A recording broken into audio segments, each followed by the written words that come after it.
Agora são 12h29. Estamos aqui dentro do TVC News com o quadro Eleições 2024. Até amanhã, sexta-feira, a gente vai abordar, conversar com pessoas a respeito das eleições desse ano de 2024.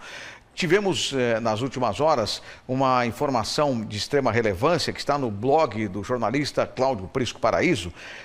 O título da matéria do Prisco diz assim: pontas soltas colocam em xeque a veracidade das acusações feitas pelo prefeito Fabrício de Oliveira.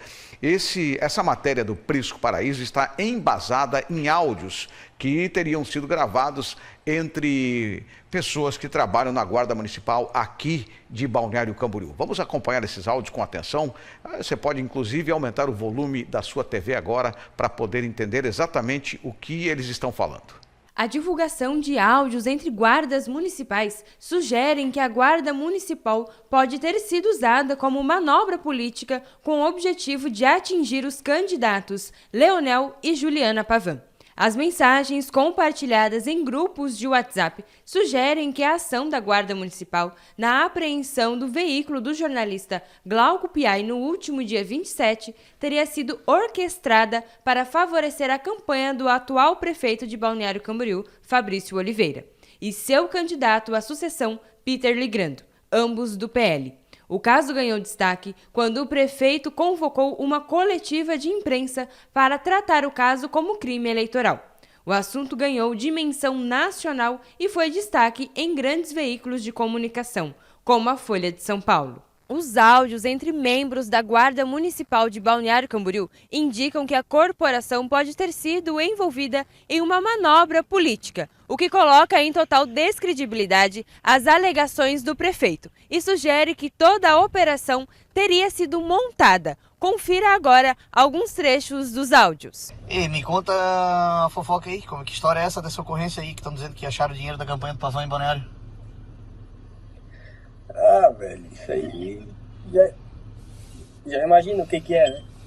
O pessoal da inteligência gerou no rádio uma ocorrência, como se fosse um assalto em Brusque.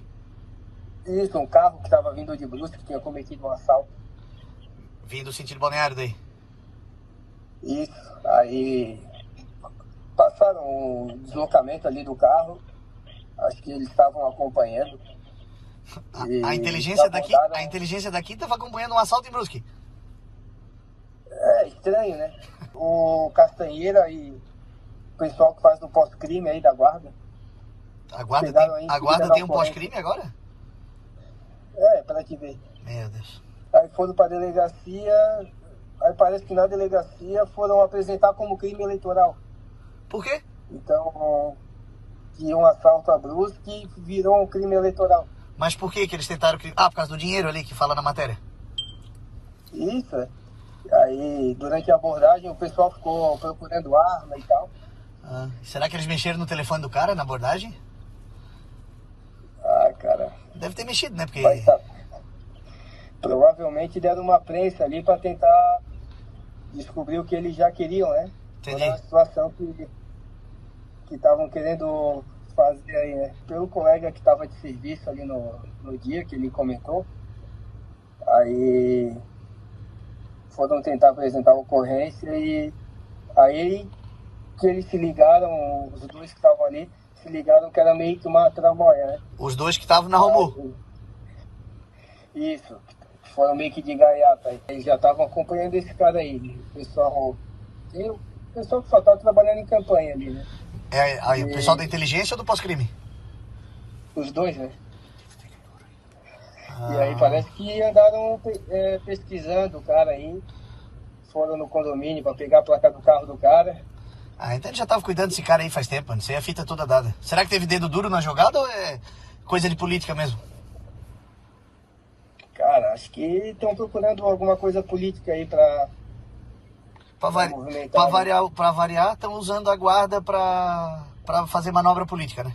Bem, aí estão os áudios. Esses áudios, depois que o jornalista Cláudio Prisco Paraíso divulgou no seu blog, acabaram sendo compartilhados em inúmeros grupos de WhatsApp e, obviamente, nas próximas horas deve ter um posicionamento por parte da Justiça Eleitoral e também a Justiça Civil.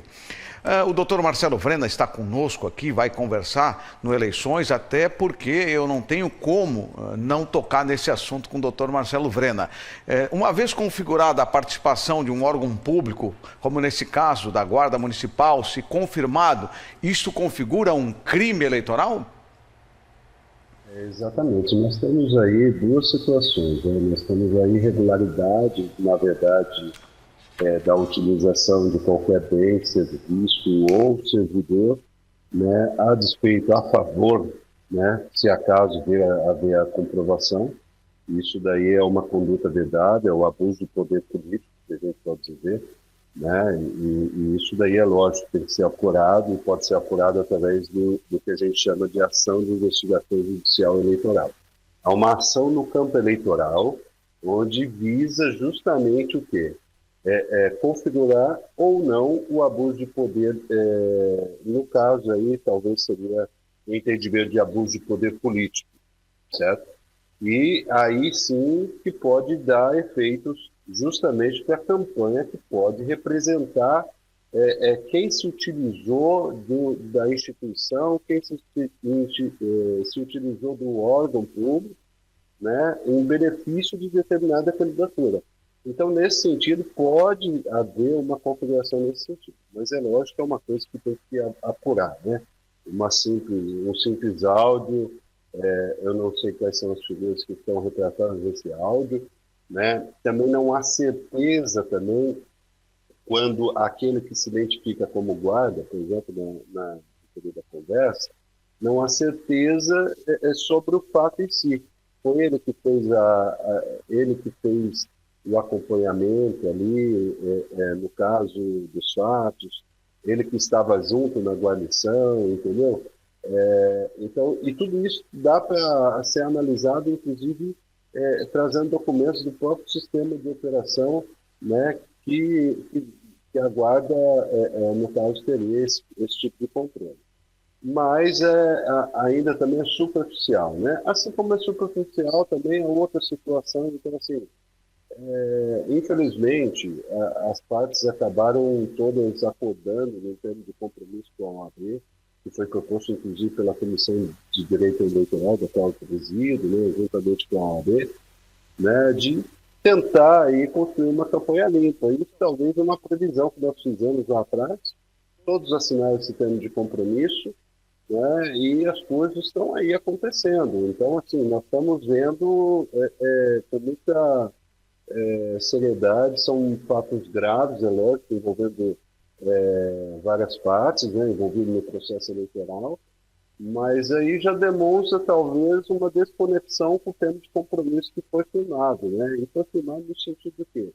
Deixar para o eleitor decidir conforme propostas, conforme programas, né, realmente aquilo que seria bom para o futuro do município. Isso daí a gente está começando a verificar que não está acontecendo.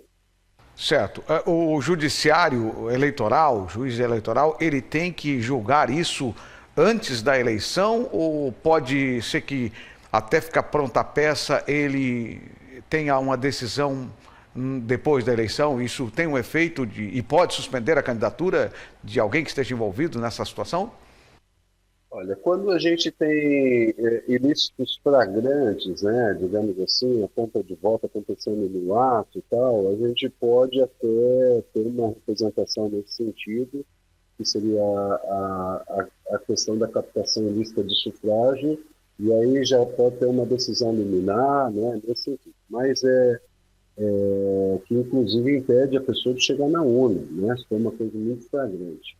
Nesse caso, há circunstâncias, há indícios, né, em vários casos que estão postos aí ao longo da semana, e que precisa ser uma situação mais apurada, ou seja, vai ser apresentado todos os elementos ali no início dessa ação, e em seguida vai ter a parte da defesa, vai ter audiência, então, quer dizer, nós não estamos diante do julgamento para agora, da eleição. Isso daí é fora de questão.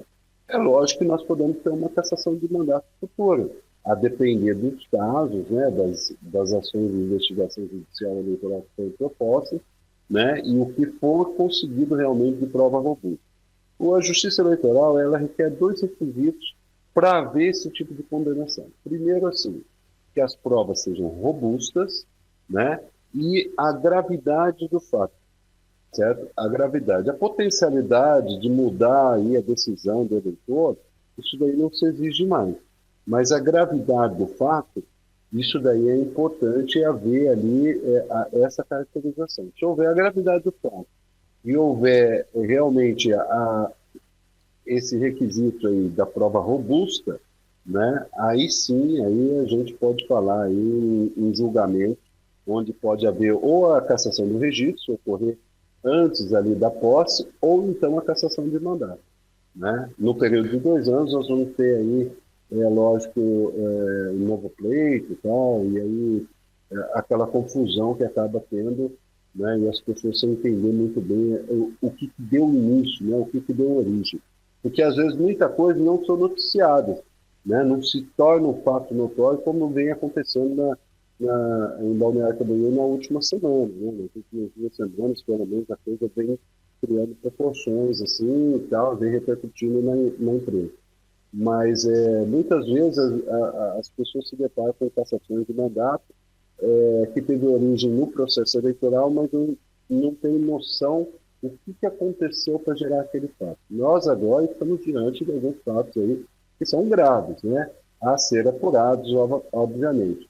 Mas nada de ter julgamento até o momento da posse e talvez aí mais para frente, e se tiver elemento, né? Então é lógico que tem que ter vários elementos. Não é porque saiu na mídia determinado assunto, não é que aquilo lá é elemento suficiente para até a propor. Falta muita coisa, tem que criar muitas conexões, tem que comprovar muitos fatos. Mas que se trata de fato grave, isso não tem a dúvida. Tá certo, doutor Marcelo Vrena, muito obrigado pela sua participação aqui no Eleições durante o final de semana, no domingo, mais especificamente na nossa cobertura, a cobertura que faremos em parceria com a Rádio Divino Oleiro, aqui a 90.9 de Balneário Camboriú, a Divino Oleiro de Florianópolis, 105.5 e também a Rádio Conceição de Itajaí. Será uma grande cobertura nesse domingo, trazendo todas as informações e esclarecendo dúvidas que possam surgir no dia da votação. Doutor Marcelo, muito obrigado, uma boa tarde ao senhor. Eu agradeço.